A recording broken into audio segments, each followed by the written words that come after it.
ان کے ساتھ تشریف فرمائے مستفیض الرحمان ہمارے ساتھ مختلف پروگرامز میں یہاں پر شریک ہوتے رہے ہیں اور تعمیرات کے حوالے سے مختلف حوالوں سے گفتگو ہوتی رہی ہے. تجزیہ بڑا اچھا کرتے ہیں, تبصرہ کرتے ہیں حالات حاضرہ کے اوپر. ان کو آج ایک دفعہ پھر یہاں زحمت دے رکھی ہے, ان کو ویلکم کروں گا. آپ کا بھی بہت شکریہ سر پروگرام میں وقت دینے کے لیے. بالکل ٹھیک ہے جی. رحمان صاحب آپ کی جانب آنا چاہوں گی.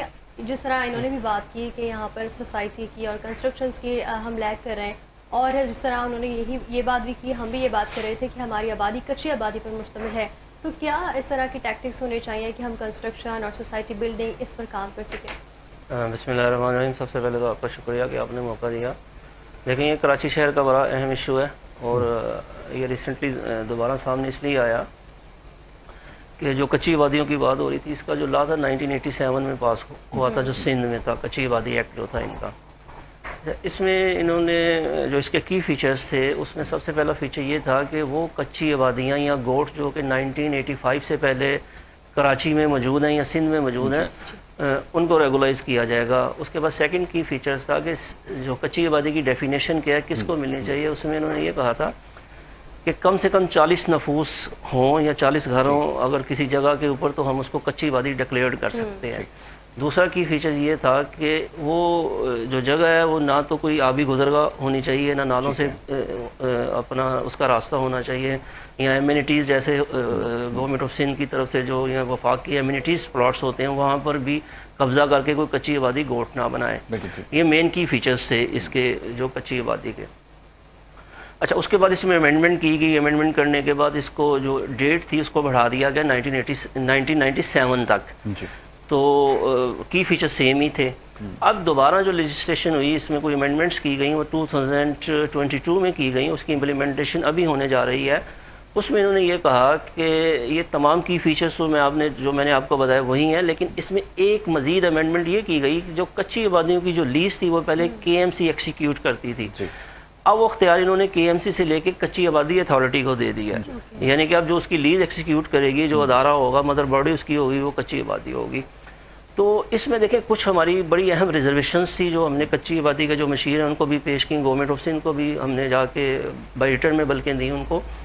اس میں جو سب سے اہم ایشو یہ تھا کہ کراچی ڈیولپمنٹ اتھارٹی یا لیاری ڈیولپمنٹ اتھارٹی یا ملی ڈیولپمنٹ اتھارٹی کی طرف سے جو کراچی میں اسکیمیں اناؤنس کی گئی ہیں آج تک, جس میں گلستان جوہر بھی ہے, گلشن اقبال, سرجانی ٹاؤن, شاہ لطیف, MDA, اتنا جتنی اسکیمیں ان اداروں کی طرف سے اناؤنس کی گئی ہیں, یہ on behalf of the Sindh government, یہ جنرل پبلک کو لینڈ دی گئی تھی اور اس کی گرانٹر سندھ گورنمنٹ ہی ہے.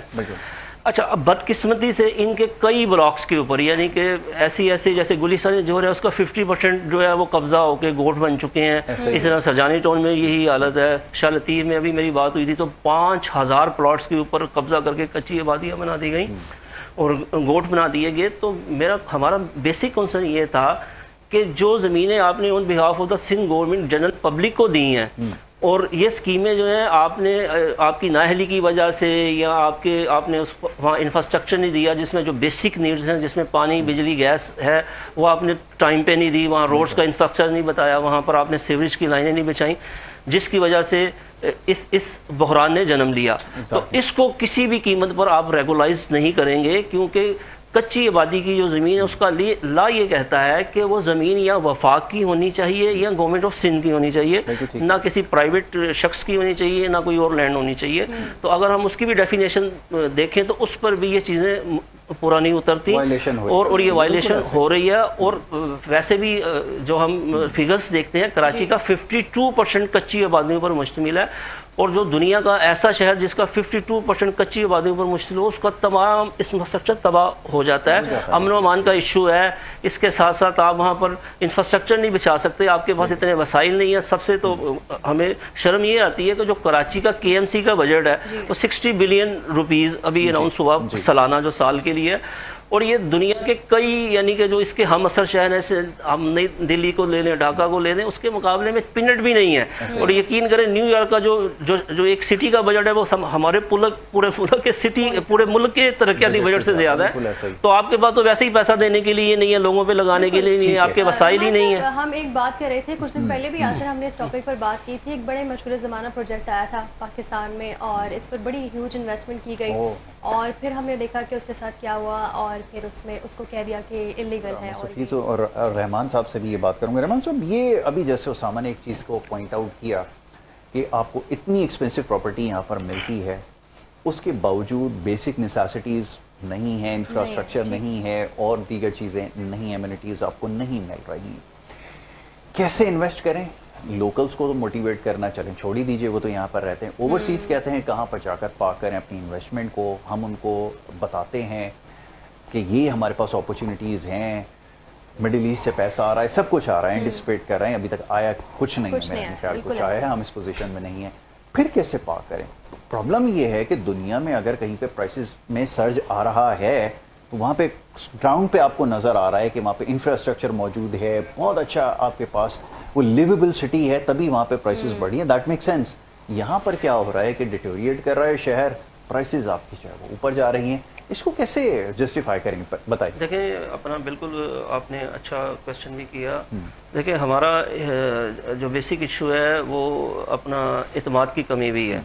جیسے ریسنٹلی کراچی میں واقعات ہوئے, جیسے آپ نے بہت بڑی سوسائٹی کا نام لیا بحریہ ٹاؤن کا, اس کے ساتھ نسلہ ٹاور کا ذکر آیا, پھر اور بھی دیگر پویلین اینڈ کلب جیسے تھا, اس کے ڈیسیشنز لیے گئے آپ نے, تو آؤٹ آف وے جا کے جو کانسٹیٹیوشن کا ڈیو پروسیس تھا اس کو آپ نے مکمل نہیں کیا, اور یہ ٹرسٹ ڈیفیسٹ ہوا, اور خصوصاً اوورسیز پاکستانیوں کے لیے, کیونکہ یہ چھوٹی سی اسکیم نہیں تھی, یہ 50,000 ایکڑ کے اوپر آپ یہ مال بیچ چکے تھے, اور اتنا اوورسیز پاکستانیوں کا پیسہ تھا کہ آپ سوچ نہیں سکتے. اور یقین کریں اس میں 90% بلڈرز جو ڈیولپرز تھے, جو میں پرائیویٹ بلڈر ڈیولپرز کی بات کر رہا ہوں, وہ زمین پر آ چکے ہیں اور ان کو اتنا نقصان ہوا. اور اس کے ساتھ ساتھ جو آپ بات کر رہے ہیں کہ پرائسز کی, کہ پرائسز اپ جا رہی ہیں. دیکھیں ایک نیچرل پروسیس ہے. ریل اسٹیٹ کا آپ نے پچھلے 3 سال دیکھیں گے مندی گئی ہے, بالکل پاکستان میں سرمایہ کاری بھی نہیں تھی, ہمارا ملک ڈیفالٹ کی کنڈیشن میں تھا. اب کچھ بہتر انیشیٹیوز لیے گئے پرائم منسٹر آف پاکستان, جیسے جو ہم نے کہا تھا کہ ٹرن اوور ٹیکسز کو کم کیا جائے, اس کی وجہ سے آپ کی ریل اسٹیٹ افیکٹ کرتی ہے. اچھا, اس کو کچھ انہوں نے مد نظر رکھا اور کچھ ٹرانزیکشنز کے اوپر ٹیکس کیے, 7 ہی ختم کیا گیا, جو ڈیمڈ رینٹل انکم ایک جو بلیک لا تھا.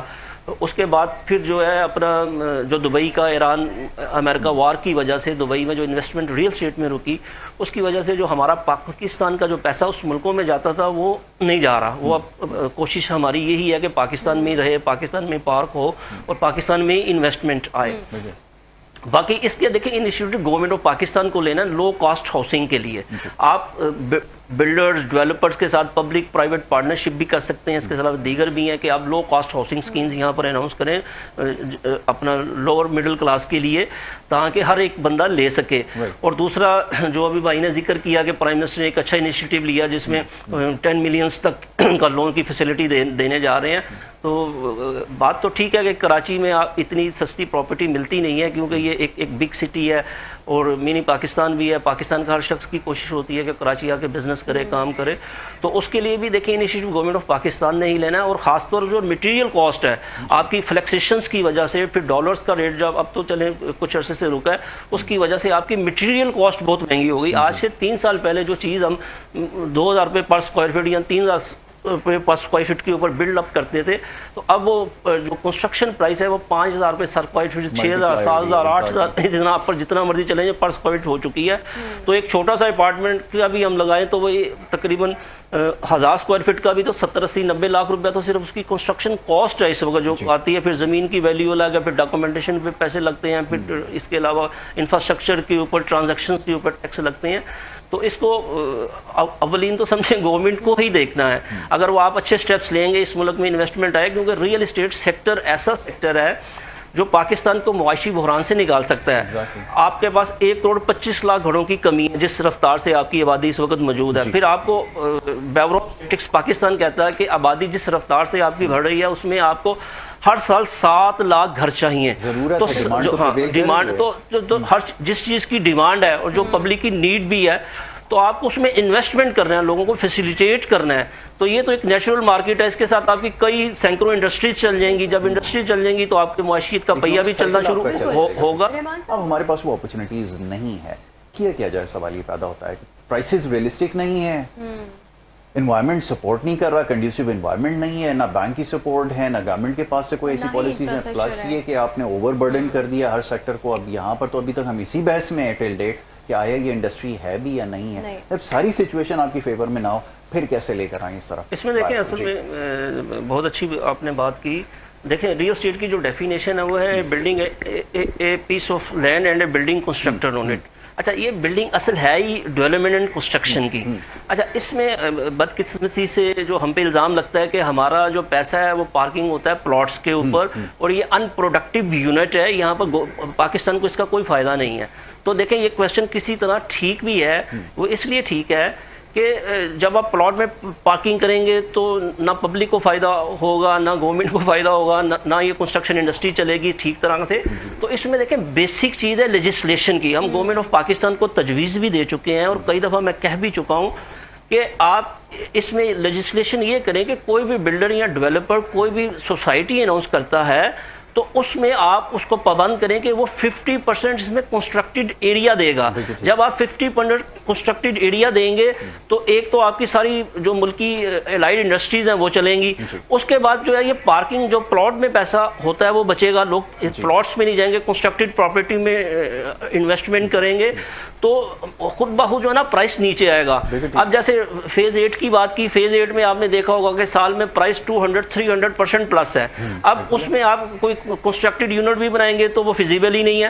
تو اس کو ڈی ایچ اے کو پابند کرنا چاہیے کہ جو بھی ٹرانزیکشنز کروائیں ان کو یہ کہیں کہ بھائی آپ پلاٹ میں کیوں پارکنگ کر رہے ہو, اس کو آپ کنسٹرکٹڈ کرو. کیونکہ آپ نے جب الاٹمنٹ آپ ایشو کرتے ہیں تو اس میں آپ لکھتے ہیں ود ان 3 ایئر اس کو کنسٹرکٹ کریں گے, یہ ود ان 5 ایئر اس کو کنسٹرکٹ کریں گے. آلریڈی الاٹمنٹ میں یہ ذکر ہے لیکن اس میں امپلیمنٹیشن نہیں ہے. تو اس میں اب سب سے پہلے تو بائی لاس کی میں چینجنگ کی ضرورت ہے. گورنمنٹ کو چاہیے کہ ہر بلڈر کو پابند کریں, کیونکہ آپ کراچی سے نکلیں حیدرآباد تک سوسائٹیز ہیں, پھر آگے جائیں سوسائٹیز, اس طرح پنجاب میں چلے جائیں تو اسلام آباد یا لاہور کے گرد سینکڑوں میلز کے اوپر سوسائٹیز اناؤنس ہو گئی, صرف پلاٹس ہیں. تو کیا فائدہ اس کا آپ کا؟ نہ پبلک کو فائدہ ہے نہ گورنمنٹ کو فائدہ ہے. تو آپ کو اس میں جب تک آپ بائی لاز میں چینج نہیں کریں گے تب تک جو ہے وہ اسی طرح پلاٹس میں پارکنگ ہوگی. اور اس کو بالکل پابند کریں, اور جب پابند کریں گے تو انشاءاللہ تعالی یہ انڈسٹری ٹھیک رخ پہ بھی چلے گی اور صحیح بھی چلے گی. لاسٹلی مستفیض الرحمان صاحب کیا ایڈوائز کریں گے انویسٹرز کو جو اس طرف آنا چاہتے ہیں؟ اس وقت تو جو کوشچن ہے وہ یہی ہے کہ ہماری انویسٹمنٹ کو تو چھوڑ دیجئے, اوورسیز کی انویسٹمنٹ کو یہاں پارک کروائیے تاکہ آپ کی اکانومی چلے. وہاں لیکوڈیٹی کا تھوڑا سا پرابلم ہے, کرنچ ہے, یہ آپ کے پاس گولڈن اپارچونٹی ہے, اس کو کیسے انکیش کریں یہ تھوڑا سا بتائیں. اس میں دیکھیں سب سے پہلے تو دیکھیں بائی لاز میں چینج کی ضرورت ہے. جیسے دبئی میں آپ یورپ میں چلے جائیں تو ان کے بائی لاز ہیں, ریئل اسٹیٹ ریگولیٹری اتھارٹی کا لا ہے. آپ کے یہاں کوئی لا ہی نہیں, کوئی امپلیمنٹیشن نہیں. اسلام آباد میں آپ نے پاس کیا لیکن امپلیمنٹیشن نہیں ہو سکی. تو ریئل اسٹیٹ ریگولیٹری اتھارٹی آپ کا انڈیا کے سارے صوبوں میں ساری ریاستوں میں لاگو ہو چکا ہے. تو آپ کو پاکستان میں بھی سارے صوبوں میں ریئل اسٹیٹ ریگولیٹری اتھارٹی کو اس لا کی شدید ضرورت ہے. اس میں تمام چیزیں آ جائیں گی. اگر کوئی غلط بلڈر ہے اس کی کلاسز چینج ہو جائیں گی, اگر وہ صحیح طرح ڈیلیوری نہیں کرتا اس کی ہر چیز ویب سائٹس کے اوپر اویلیبل ہوگی, ٹرانسپیرنٹ ہوں گی پبلک کے لیے. جب ٹرانسپیرنٹ ہوں گی تو اس کا احتساب خود ہوگا. اور اس کے ساتھ ساتھ جو ہے نا ریئل اسٹیٹ ایجنٹس کو لائسنسنگ کی ضرورت ہے, کیونکہ دیکھیں بیسک وہی ہے ریئل اسٹیٹ ایجنٹ. آپ یہاں پاکستان میں کوئی آپ کی نہ لائسنسنگ ہے نہ آپ کی کوئی ایجوکیشن ہے. ہم نے ابھی تجویز پیش کی تھی گورنمنٹ آف سندھ کو بھی, ہم نے ابھی باقاعدہ بائی ریٹن میں بھی دیا کہ آپ یہاں پر کم سے کم رجسٹریشن ایکٹ تو پاس کریں تاکہ جتنے بھی ریئل اسٹیٹ ایجنٹ کراچی یا سندھ میں کام کرتے ہیں ان کو لائسنسنگ ملے باقاعدہ. اس کے ساتھ پھر ہم ان کو ایجوکیٹ کریں, ان کو کلاسز لیں کہ بھائی آپ نے ڈاکومنٹیشن کیسے کرنی ہے, آپ نے جو ہے نا ٹرانسفر آف پراپرٹی ایکٹ کیا کہتا ہے, آپ کی لیز کی ڈیفینیشن کیا ہے. اس کے ساتھ ساتھ جب آپ کسی کے ساتھ ایگریمنٹ کرتے ہیں تو ایسینشیلز آف ایگریمنٹس کے ہیں. تو یہ ہر ریئل اسٹیٹ ایجنٹ کو بیسک پتہ ہونے چاہیے. اس کے ساتھ ساتھ اس کو ٹولز پتہ ہونے چاہیے کہ میں بزنس کیسے کروں گا, کون سا میں پرنٹ میڈیا یوز کروں گا, کون سا میں اپنا کیا کہتے ہیں ویب سائٹس کو دیکھوں گا. یہ ساری باقاعدہ لیجسلیشن کی ضرورت ہے. پھر لا آف فار کلوجر ہے کہ جب آپ بینک سے نیگوسیشنز کرتے ہیں تو آپ لون کی فیسلٹی کیسے اویل کرو گے. تو یہ بیسک تو ریئل اسٹیٹ ایجنٹ ہی کلائنٹ کو بتائے گا کہ جی لا آف فار کلوجر کیا کہتا ہے, پھر اس کی نیگوسیشنز میں شریک ہوتا ہے. تو یہ ساری چیزیں پاکستان میں اب کرنے کی ضرورت ہے. لیک آف ایجوکیشن ایک پرابلم ہے جس کی وجہ سے بھی تھوڑے سے معاملات جو ہیں وہ ہمارے یہاں جو ہے وہ مشکل ہوتے جا رہے ہیں. اور ہمیشہ کی طرح مستفیض الرحمان صاحب جب یہاں پر ہوتے ہیں تو ان سے بھی بہت کچھ سیکھنے کا موقع ملتا ہے, اور یقیناً آپ لوگوں نے بھی آج کے پروگرام سے بہت کچھ سمجھا ہوگا.